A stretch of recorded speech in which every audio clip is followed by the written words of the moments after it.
Okay, no, you people laughs. Actually, no. Let's just keep going. Jesus. Welcome to Two Idiots Talking Shit. And it's already started. But our fuck ups aside, Yeah. So this is episode 2. I don't know why you're here. The two people who are listening, we've doubled our listeners' capacity, so that's amazing.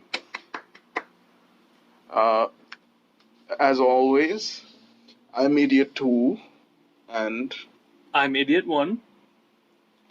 and since we really don't have any topic that we focus on, let's just jump right into body hair. I think so. I mean, I have a lot. TMI. Okay, so wait, no, my questions with body hair really relate to why do we have it?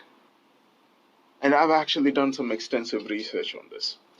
Body hair usually present in the areas that cause chafing, so like your armpit, which would be an area that causes chafing, and your groin, the pubic area, that also has a lot of movement going on down there.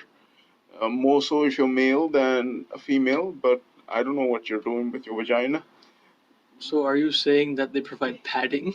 No, they reduce chafing. I see, yeah. But what's the point of those 5-inch nipple hairs that grow sometimes? Yeah, what the hell is up with those, huh? Yeah, no. How can you? How does that even happen? Like, does that happen with women? Is it only a men thing? Does porn lie to us? And what about chest hair? Is it so that there's reduction in chafing when you're having sex? Actually, no, that makes a lot of sense. It really does. I mean, I saw your face when you were presenting it. It went from total disbelief to somewhat belief. Yeah, no, that makes sense. But what about beard hair? Oral sex? Wait, hair can't all be related to sex. It's related to movement. But our jaws aren't in contact with anything. They're in the air, if you will. And if it is plumage to attract the opposite sex, why do we shave it off? You know what? I don't know. Like, it's become a pretty normal thing to basically be a hairless mole rat when we were obviously uh, genetically coded to have hair in certain places. But now, apparently, that's not such a great thing. Could it be due to warmth? But the people that shave their hair, it's not only isolated to the warmer areas. No. And if you really think about it, in some of the warmest areas, like let's say the Sahara Desert, Arabs and black people, sometimes they don't have much hair. Sometimes they do. Arabs are famous for being very hairy. They're in the warmest region in the world. Yeah. That explains nothing. Now, see, I was going with the Serbian aspect of it. I mean, the cold people, the tundra, but nah, you got me with the Arab thing. Yeah, so it doesn't make any sense. And what about nipple hairs? Nipple hairs do not make sense at all. And they aren't even sensory people. Come on, they're just there. Can we feel something with them? No. No, you just feel the pain when you pluck them out. Yeah. See, at least dwarf hair has some kind of, function. And by dwarf, I don't mean people afflicted with dwarfism. I actually mean fantastical dwarfs. They have a function. Yeah. If you pick a hair out, it hardens into the shape it was twisted into. So it can become a key, it can become a lockpick, it can become a stabby thing. You name it. The fuck kind of weird fanfic are you reading? No fan fiction, just Aragon. That's from Aragon. Sorry, not Aragon. It's from something. What about taint hair? Honestly, I'm even surprised hair can survive down there. Okay, they're not plants. No, think about it. It's not a very hospitable environment. No, it's not. No matter how well, how hygienically you maintain it, it is still the no man's land between your ass and your dick. Or vagina. But apparently ass hair, the hair around your asshole, it reduces the sound of farts. Really? Yeah. Because I recently read a Reddit post about a man who shaved his ass hair, and when he farted, the sound was louder. And apparently it hurt when he walked. But that's to be expected. You're having little pokey things growing out of the area near your butthole, going into the skin around it. And they'll never be as soft again. Never. So moral of the story is, never shave your hair unless you already have. Then keep shaving it.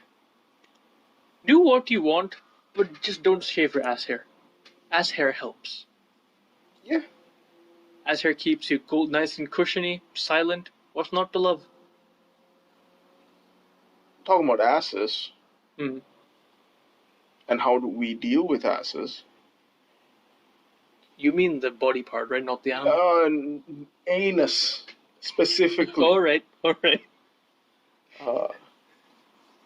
Toilet paper. It's disgusting. It is.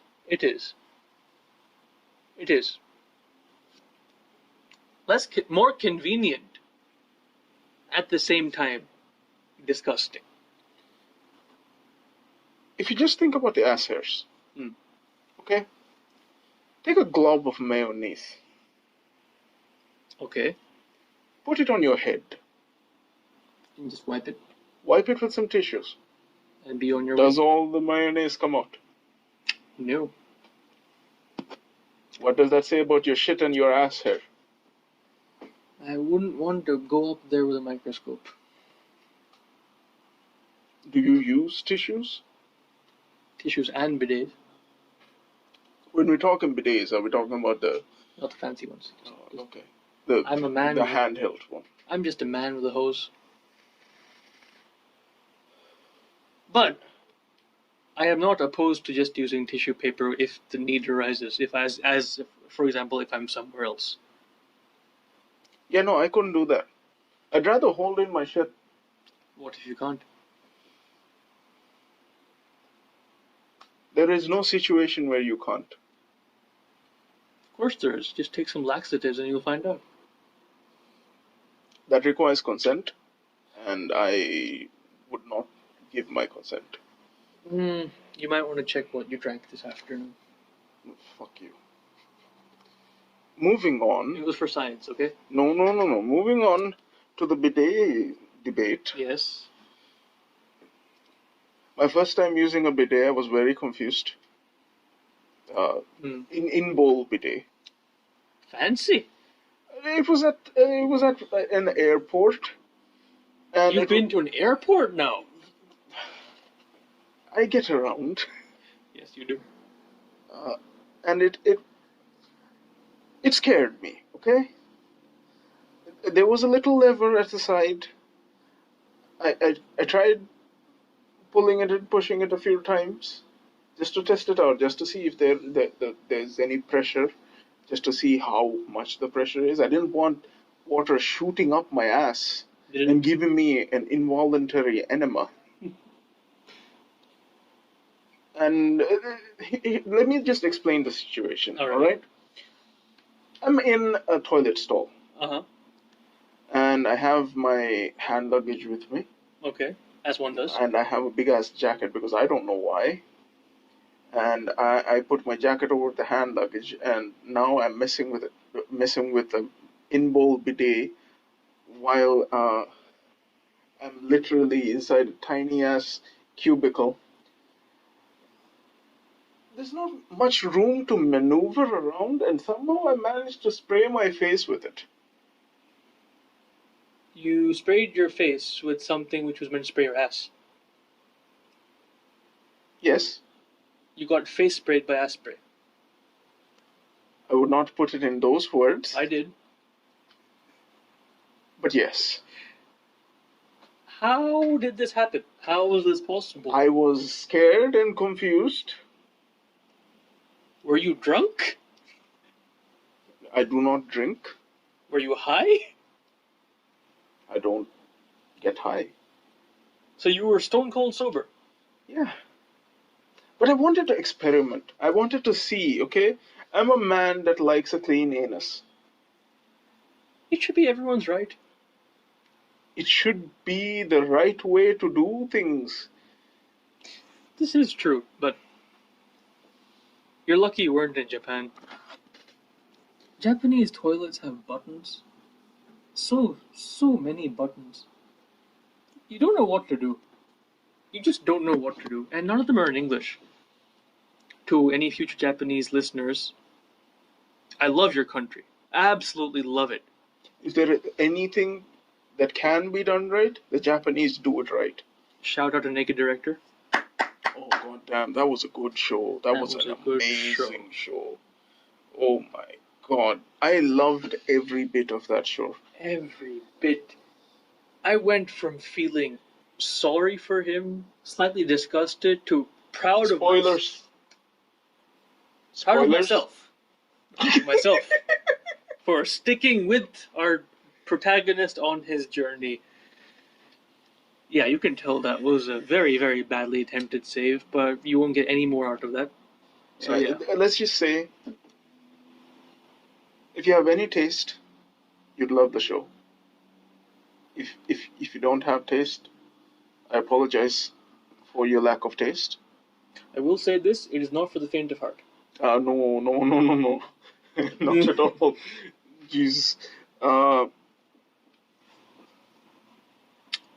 let us know, do you prefer toilet paper and bidet? Just a bidet? Just toilet paper? Or do you not mind either one? Or have you had any experiences with a in-bowl bidet versus a handheld bidet? I myself prefer handheld because there is much less control with a tube that comes out of a toilet. True, but I will get back to you once I have experienced an in-bowl bidet. I have not. I was not aware that you haven't. I have not. It is an amazing experience, but I'll be sure to. questionable hygiene. That is true. I did not think of that. Yeah, no. Imagine a little piece of shit lands on the bidet as it's retracting. Next time it comes out, it shoots that piece of shit up your ass. Very possible, especially if you have like semi-solid liquid shits. Yeah, and but something very weirdly wonderful I found was the fact that there are also vaginal bidets, so my balls got sprayed. A second jet? Oh yeah, that comes from the front. Does anything go in the direction it's supposed to in this wondrous toilet you went in? I don't know.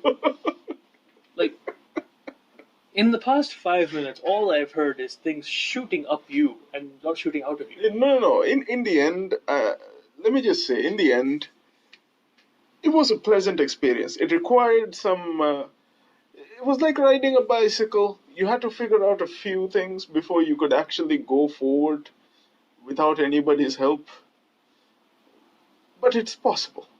And when it happens perfectly, it's a magical thing. I want to experience that one day. Yeah, I've heard that the Singapore airport has one. Really? Yeah. I do love Singapore airport. There is nothing to hate.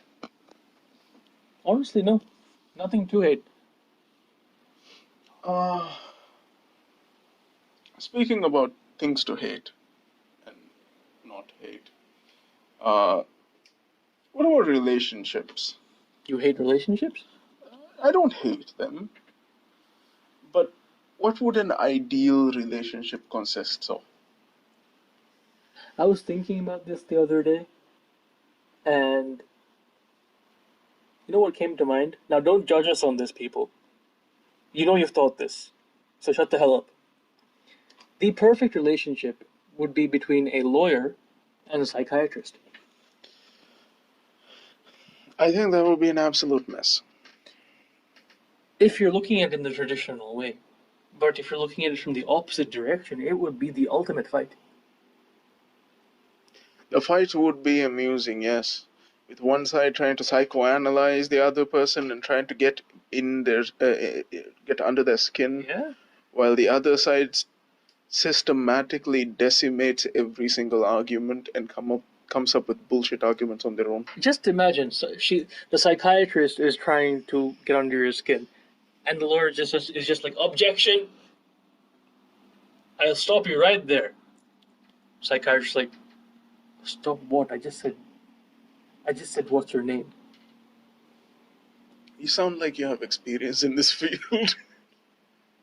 Kind of wish I did actually, but I'm neither a lawyer, a psychiatrist, nor do I know any psychiatrists. Yes, your CV says professional idiot. Yes, yes. Although I do have some lawyer friends, and I will be getting to them to date psychiatrists. So tune in a few months, and I'll have an update for you guys. What do you think? Do you think two occupations should not be in a relationship? Like a plumber and an Italian person, for example. But don't naturally how relationships work out? Aren't most relationships between two different professions? Two antagonistic professions. I wouldn't really call psychiatry and lawyers antagonistic towards each other. What about a psychiatrist and psychologist? Now that's a different story. For those who don't know, there are very different approaches that a psychologist has to a patient versus a psychiatrist. The psychologist would approach with more getting a fix mentally, like therapy or different types of therapy, while a psychiatrist would do therapy, of course they would, but they would also try to supplement that with medicine. They have very firm belief in medicine. I don't know which one I really agree with, but I don't know how a relationship like that would work. From what I observed, the crux of the situation is the psychiatrist is a bona fide medical doctor who has been through actual medical school. A psychologist is also a doctor, but has done a psychology degree. Not to devalue anyone, but that's how the psychiatrists and psychologists feel. Now that's a relationship, if I ever saw one. And if we ever have any friends who are psychologists or psychiatrists, we should find out. We can. But that being said, speaking of relationships in general, right? Have you ever noticed, idiot, that when someone's single, no one's interested in them? Aside in the I rare wouldn't say no one. aside in the rare cases when you find the love of your life for like the few months of summer and then you're fine. I wouldn't call that love of my life. Fling of your life, if you will. Just a fling. Fine, just a fling for our realistically minded people out there. But suddenly, you're in said fling, and suddenly other parties are completely interested in you. Yeah, no. Like you were invisible before. I've noticed that, and it's just stupid. Why does that happen? The relationship switch. Is this like the name of the phenomena? Is it a thing? It is now. Are you making it a thing? Yep. You realize you only have 2 people listening to you, And last week we had one. and you expect to have 4. Given the current state of things, yes. You think the relationship switch would work with people who listen? Like if there are 2 people who listen, more people will be interested. I hope so. As long as we don't go the Google Plus way and be like, I can only invite you. No, ours is free for all. Please spread the word. Even if you don't spread the word, it's fine. I mean, even if nobody hears this, I'm perfectly happy. That's true. It will be heard by someone someday, so. Yeah. Hopefully our children, and they would just.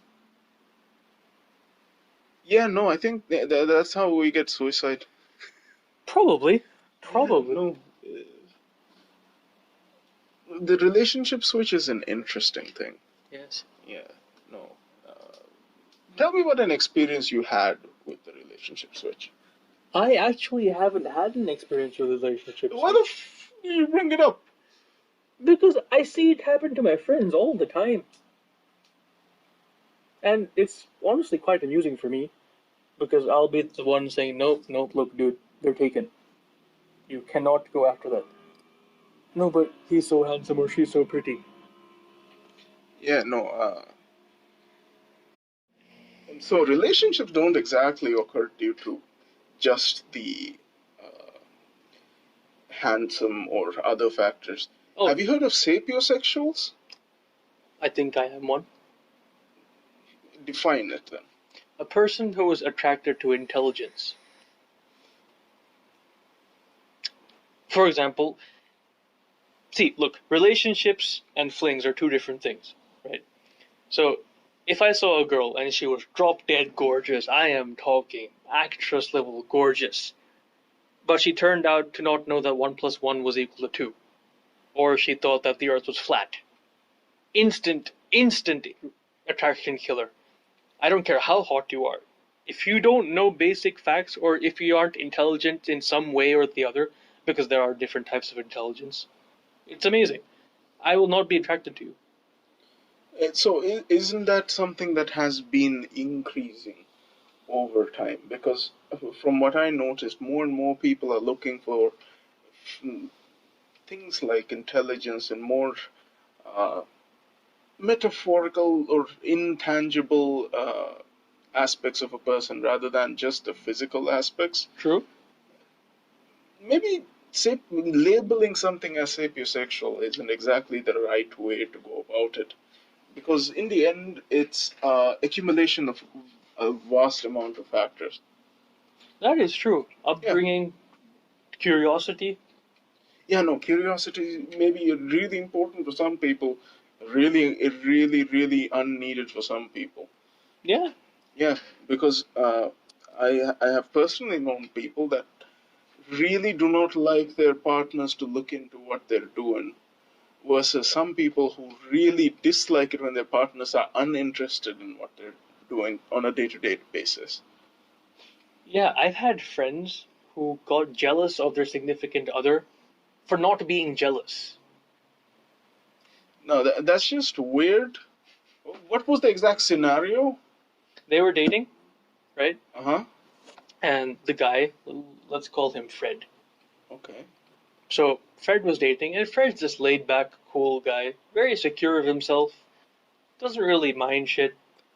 His girlfriend, let's call her Fredina. Creative naming was not really your strong suit. I mean, it is called 2 idiots talking shit. So Fredina was all fine until one day they're out on a date.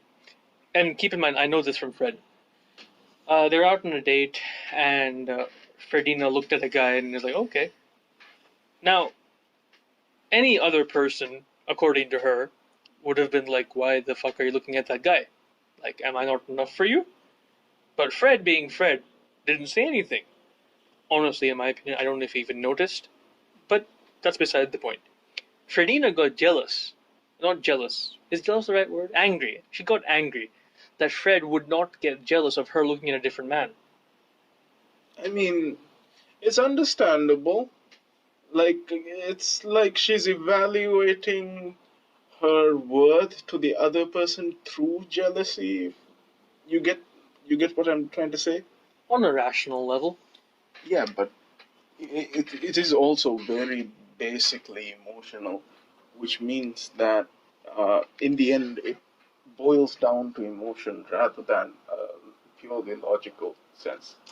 That is true. And when I asked Fred what he felt, it was like, if she wanted to be with him, she would go and talk to him. I mean, I appreciate women all the time, but I don't expect her to love me for it or hate me for it. It's just normal, is it not? So you think it would be normal for, it would be okay for a person to appreciate the opposite gender in the presence of their significant other? Yes, as long as it's not like, oh my god, you are so hot, I want to go and hump you right now. But more of a art piece, if you will. Everyone appreciates art. So, speaking of how people can be art and things that relate to that, how you dress Hmm. changes the way that people look at you. Yes, And wearing some sort of some attire can make people look at you more. yes. Uh, what do you think about the debate regarding whether it's important that whether when the person dresses in a certain way, Yes. whether looking is encouraged or not? Looking? Yeah, yeah, like appreciating. Ah, okay, okay, yeah. Like, let's say, I'm going to give a women example because it's easier They do for have me. they do have Being more a man, choice. let's say a woman wearing a very low neckline, Okay, and I mean, eyes drift, true, people look, true. and it's not like you're acting out of uh, like it's Form? more of a hindbrain reaction rather than a fully thought out thing. That's true. When that happens, isn't is it on some level? Isn't the woman dressing like that because she wants to be looked at, or is it because they're what's the scenario? I would say it's a question of not question. Also, this does not reflect my personal opinion, by Oh, the way. of course. It's just I'm just throwing it out there. I can verify this because he's not like this.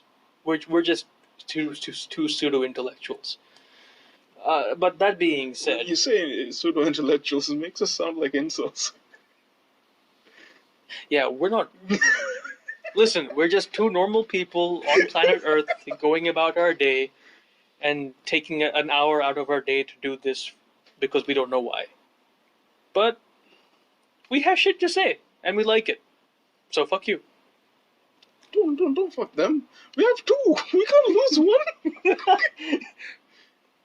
I apologize. But getting back to Idiot 2's question, I think it's more of a sense of confidence and not self worth, but self image, I guess. Because women would dress that way.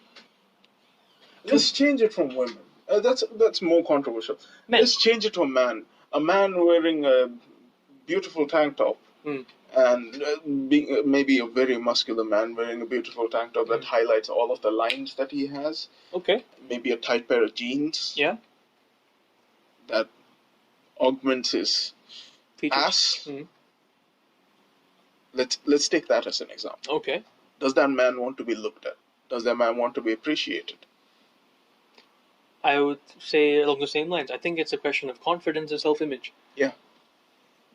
Because I bet he's worked hard to not flex, to mold his muscles, his lines, his contours. And I think part of it would want to be seen. Because everyone wants to look good. But for me, I think it boils down, in the end, it can boil down to uh, how you take that comment or how you take that look. Yes. Because for at least from a guy's side, usually the reaction to a woman checking you out is Nice. That was not rehearsed.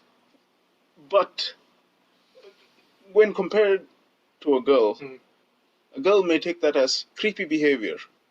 Very true. Yeah, but guys' mind might change depending on the woman.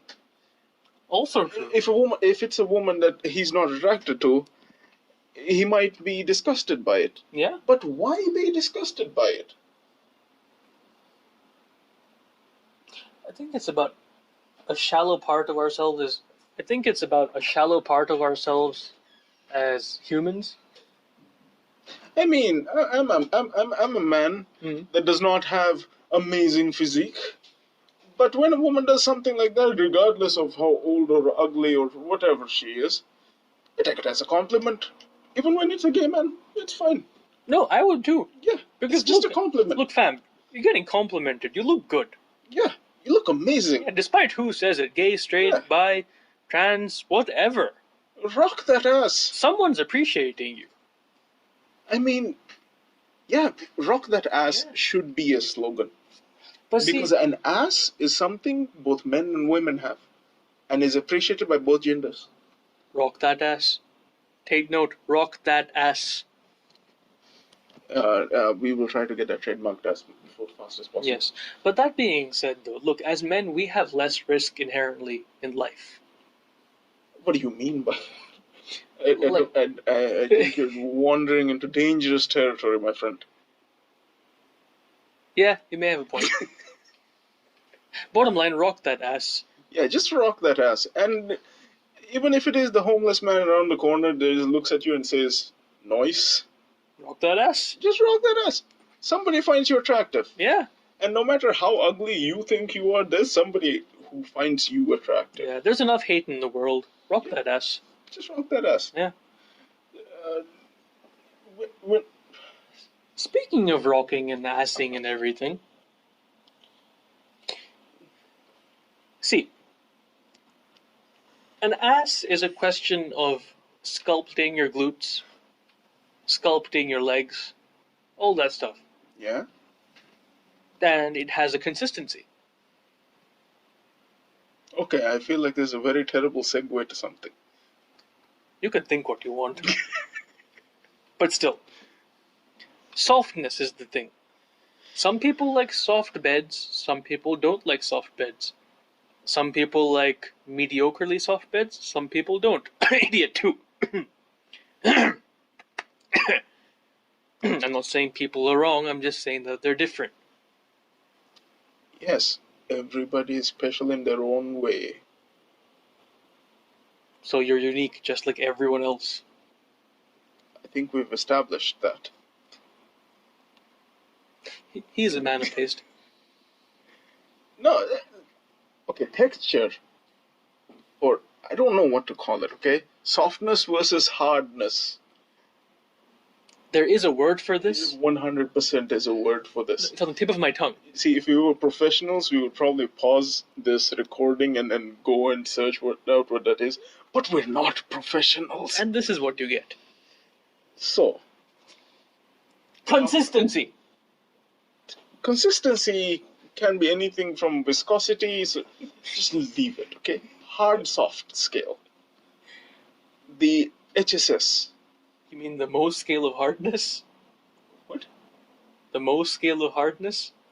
No, I'm inventing this. I'm going to name it HSS. But it already exists, idiot too. It doesn't matter. So the HSS. Mo? People can have preferences in the HSS, okay? You're not wrong. So if we move to the end of the HSS, it will probably be something along the lines of diamond or something.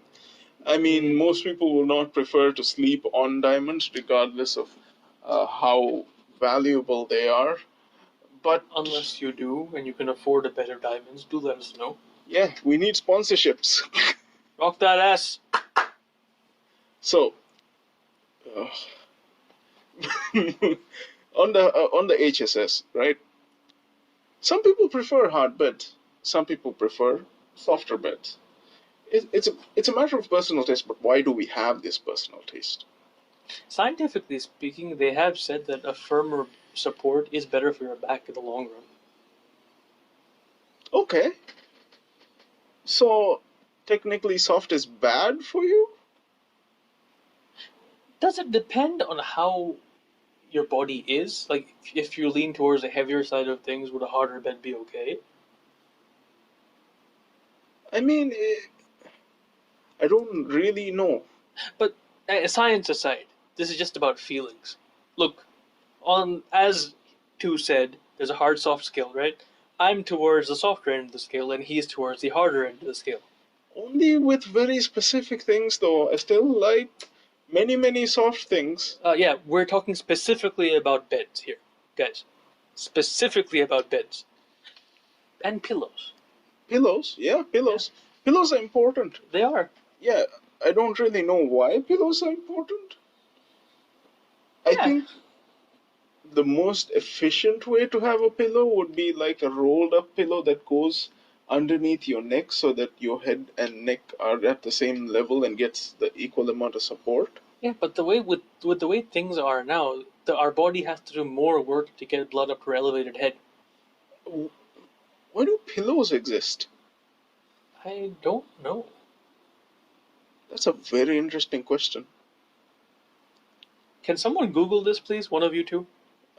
Yeah, and if you find an answer, just keep it to yourselves because I don't know if you can comment on Spotify or something. We're not good enough to be on Spotify, guys. We're on SoundCloud. Oh, sorry, SoundCloud. Jeez. Yeah, why do they exist? Why do we have mattresses? Well, mattresses because I prefer sleeping on a mattress than the floor, fam. No. Speaking from an evolutionary point of view, why did we start sleeping on material rather than just the floor? I mean, we can come up with an evolutionary reason for why we have ass hair. Yeah. Yeah, you're hunting a rabbit, and then if you don't have ass hair, you rip out the loudest ass burp, and the rabbit's gone. Yeah. Enough ass hair. You get dinner. Silent but deadly. Yeah. Okay, maybe it was because of the fact that we had the capacity to think that we can do something else. What? Yeah, think about it. As humans, we had the capacity to think. That's our power. That is our only ability, yes. Yeah. So we had the capability to think, oh, this does not feel right. Maybe it was a temperature thing. Maybe it got too cold, maybe it got too hot. But that would end up with things piling on top of us or getting reduced.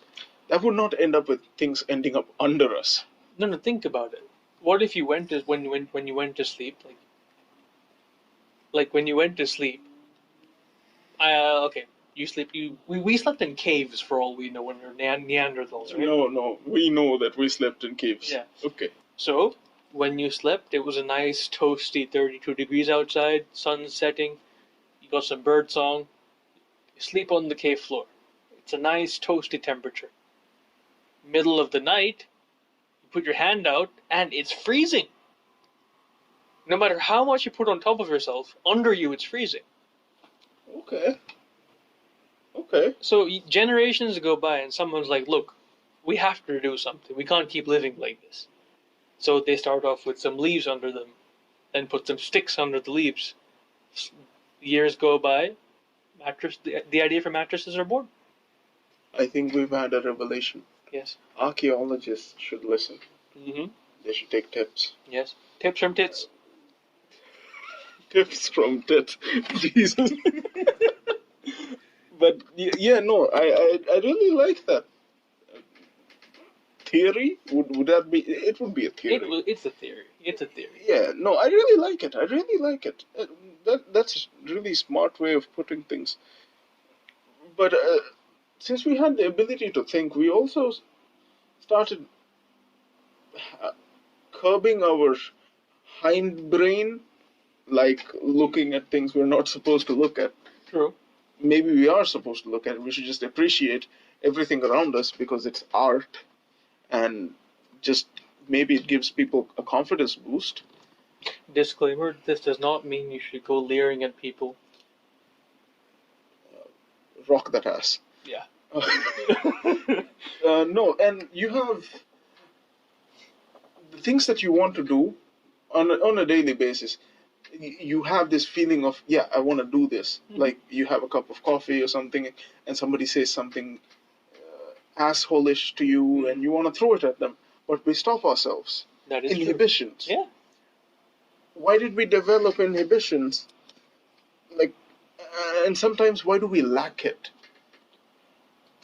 Well, the best example of a person lacking inhibitions is Harvey Specter from Suits. I mean, look at that guy. Do you agree? I mean, not a huge fan of Suits. Watched a few seasons, understand the basic nature of the plot, know who Harvey Specter is, and I see what you mean. I mean, I would hope so after a few seasons. Listen, okay? I'm a slow learner. But for those of you who don't know who he is this hotshot lawyer who thinks he knows best. And at the beginning of the series, he's very rational. But as time goes by, he just devolves and just does whatever his hindbrain wants. So is it a hindbrain thing to do what people do? Because, like eating and sleeping and all that, yeah, sure, it's hindbrain. Mm. But let's say impulsively running across a street naked, streaking. Mm. That's due to lack of inhibition. Probably you wouldn't do that if you had all basic senses. Very true. But that's not a real hindbrain thing, is it? Now, that's a conscious decision on your part to say, I'm going to take my clothes off, I'm going to run in front of these people. Yeah. And hope I don't trip. And what about when you have an argument with your friends and you say shit that you don't mean to say? Do you actually think that about them? No, I don't. At the moment, yes, for 10 seconds. But after that, oh no, I wish I hadn't said that. But how many people really understand?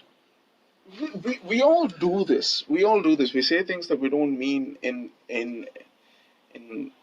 moments of passion. But why don't we understand that that can happen to another person? We can be very unempathetic. Unempathetic? I don't know the word. Yes, something like that. Insensitive. Insensitive. There Jesus, we don't have a grasp of the English language, do we? But see, the ability to process that response in itself, the ability to empathize with the other person, would that be considered a forebrain function? Or like a higher brain function? Yeah, but just because somebody else can't keep control of their inhibitions doesn't mean that you have to let go in the same moment. No, that's what I'm saying though. Like, has our hindbrain taken over to the extent that, no, he said that about me, I can't let that go, I have to dominate? Is that why people are stubborn? Is being stubborn a hindbrain reflex? Is it? I don't know. I'm asking you. I don't know either. I kind of feel personally attacked by people. Mostly myself. I mean, you personally attack yourself all the time. You have the self-esteem of a mollusk. Hey, snails can kill you. Mollusk is not a snail. Yes, it is. It's in the family. What other mollusks are there?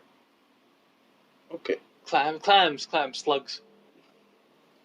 Wait, what do you think mollusks are? A subset of the kingdom Animalia. Okay, I think we need to give you a biology lesson later. I don't know whether. Okay, let's just move on. Okay. What the hell were we talking about? We're talking about friends yelling at people and then being insensitive about it. Okay. I think we should be more empathetic in our daily lives. I was right. They are animals. Yeah, they are animals. Jesus, just keep them. Keep. Okay, listen. Okay, I'm just saying we should be more empathetic in our daily lives. I think that would solve a lot of our problems. It would. Positivity in general. But we're not peddlers of positivity. We're pretty. At least I'm a pretty negative person. I like to call it a realistic person. No, I've met some negative people. You're realistic. You're not negative. Yeah, no. But You're scary, but you're not negative. I'm not a scary person. I might come off as a scary person, but that's not my fault. Yeah, yeah. If you'd met him, you'd know, but you'll never meet us. You'll never know. Yeah, no. And whoever is hearing this, I will find you and I will kill. No. Disclaimer: everything said or done or implied in this podcast is completely fictional. I mean, I've said some fact. Including possible threats to our listeners. If you're threatened, or if you feel personally attacked, Too bad. disregard. Okay, no. Moving on. Quickly. No, empathy. I like empathy. It's a good quality to have. Yeah, no. I thought of myself as a really unempathetic person, but I've found myself to be more and more empathetic. I think it's something you don't realize you can do until you're put in a situation where you have to either be empathetic or not. Yeah, I think the same way, but I think empathy can be something that you develop over time. Yeah. It's hard to feel exactly what empathy feels like. And especially if you haven't been in the situation that the other person has been in. True. And it's very hard to be empathetic in a situation where the situation is emotionally driven. Yes. For example, again, two friends being angry at each other. It's very hard to be empathetic in that situation. Very true. But if they were, maybe one could hold on to their inhibitions and just try to understand the other person's point of view and then reply in a calm manner. And maybe that would solve the problem. But empathy, man. Empathy is really important. It is. We're all very familiar with sympathy, and I think we have a lot of sympathy, but we're not very sensitive to sympathy. Not at We all. can see somebody die and then get over it in way too little time. To a scary extent. But if you really feel empathy, I don't think you would be able to get over that easily. Yeah, I agree. Maybe it's a defense mechanism that today's people are slowly losing their sense of empathy more and more because so many terrible things are happening all over the world. So desensitization? Yeah, because imagine if you felt viscerally for every single thing that happened. That would destroy me as a person. Yeah, we have enough shit to deal with in our own brains. That is true. That is very true.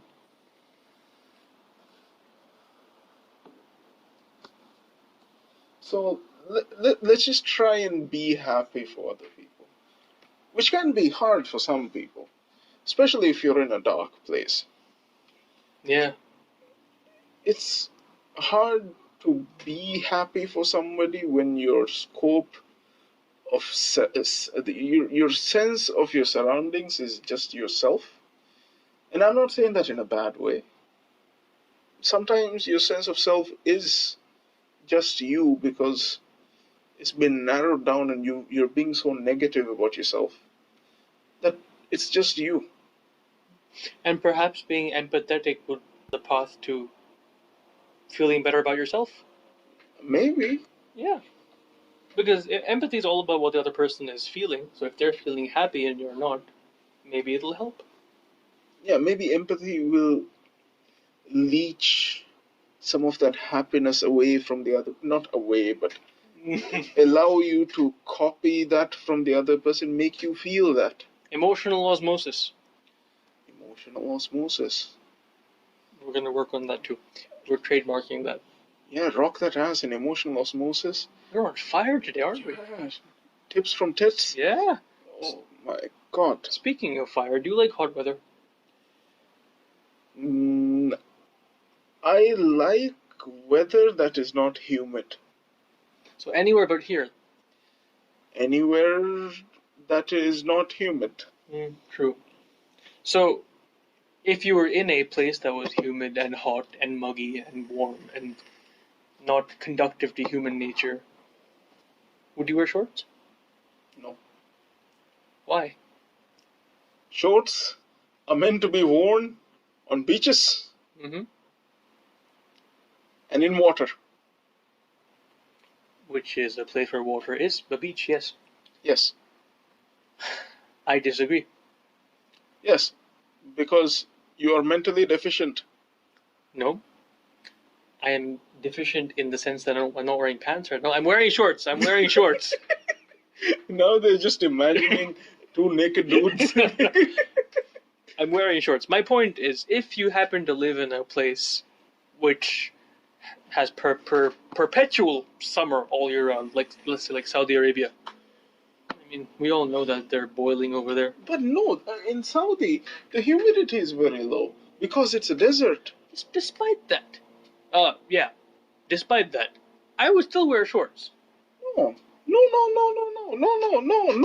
don't wear shorts. So are you saying that there's an appropriate time and place to wear shorts? Yes, there is. There is 100% an appropriate time and place. It's called the beach or the place with water. Humidity has water. That is water vapor. Do you not understand? What vapor? Fuck you. No. Does that mean you wear shorts everywhere? Why don't you wear it to business meetings with the fucking shorts?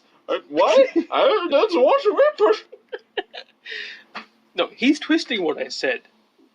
Which is fair because I twisted what he said. But look, shorts are casual wear, right? To be worn? I'll give you one more. Okay. You can wear them at home. And I do? Yeah, you can wear them at home. Yeah, I wear them outside too. You have outside with them. Look, just like pants. Man, there is too much ties for those things. That's if you're wearing short shorts. I don't wear short shorts. I mean, maybe there are some situations where shorts are appropriate. But see, look, they're just like pants. They're different types of shorts. Yes. You have semi-formal shorts. There are no such things. Okay, listeners, Google this. Semi-formal shorts. It's why you have khaki shorts. They're not in any way related to formalness. You have casual shorts then, fine. Khaki shorts, they're casual. They go well with a shirt. There is no such thing as a semi-formal or anything even approaching formal shorts. I may have overstepped with the formal part. Casual shorts. Yeah, no. There are casual shorts, yes. Look, casual shorts. I am aware of that. See, half I am shirt. also aware of mental deficiencies in parts of the population, and I am very much willing to forgive them for their deficiencies. Yeah, just like I forgive Tu for being lactose intolerant. He's deficient in lactase. Do I give him shit for it? No. It's not under my control. Wearing shorts is under your control. Look. You have zero response. That is how I know I have won this argument. The final word has been said. Look, society. You will not wear shorts from now on. Why do you hate shorts so much? What if I wore formal pants to a beach? I wouldn't mind. Is that normal to you? No, that's not normal in any way. You're still a weirdo. We've already established that you're mentally deficient. So, people out there who wear shorts, he's attacking us. We must rise up. Okay, look, speaking of attire in general, right? Yeah? I understand if you feel the way you feel if I wore like pajamas everywhere, Which some people do. which some people do. But I'm a man of many shorts. No, no. Oh no. Depending on the occasion, I No, change no. my shorts. And I look good. Nobody's arguing with that. So what's your problem? My problem is shorts are to be worn in beaches. We've established what my problem is. So you can't adapt? It's not about adaptation, it's about being smart. Yeah, so in a place where the heat is too much, you want to reduce the amount of heat you retain. Yes? And by wearing shorts, you are reducing the amount of heat you retain. No. Your logic also applies to half sleeve shirts. Listen, okay? I think half sleeve shirts are just fine. But not shorts, they're just half sleeve pants. Shorts are not half sleeved pants. Are they not? Prove me wrong. Pants Mm-hmm. are beautiful materials of clothing As are shorts. that go all the way down to your feet. Just like a full sleeve shirt goes all the way down to your hand. Uh-huh. And what do you call a shirt that goes up to your elbow or bicep? Normally, short sleeve shirts do not go all the way down to your elbow, but bicep, yes. Yeah. The only problem I have with regards to sleeves is when they are rolled, when it's a long sleeve shirt and they're rolled up. I think that's retarded. No. I'm not saying the R word. Delete the R word. I'm saying they're mentally deficient. Like that any better. It is actually. Sorry. It is much better. I don't believe that anybody is retarded, okay? I just believe that some people are mentally deficient. Because we wear shorts, apparently. And no, which I believe is very, very wrong. If you buy a long sleeve shirt, just wear a long sleeve shirt. Wear them long sleeved. You look beautiful. It's perfect. Why would you want to roll it up, okay? If you roll it up, it's the same as a short sleeve shirt. What's the point? Flexibility. The only time you should be rolling up your sleeves is when you're at a table for when you're eating a meal or something, or the table is dirty. That's also acceptable. Yes. But not when you're just walking around. But look, it's a hot day. You don't want to wear full sleeves in the first place. Wear a better material.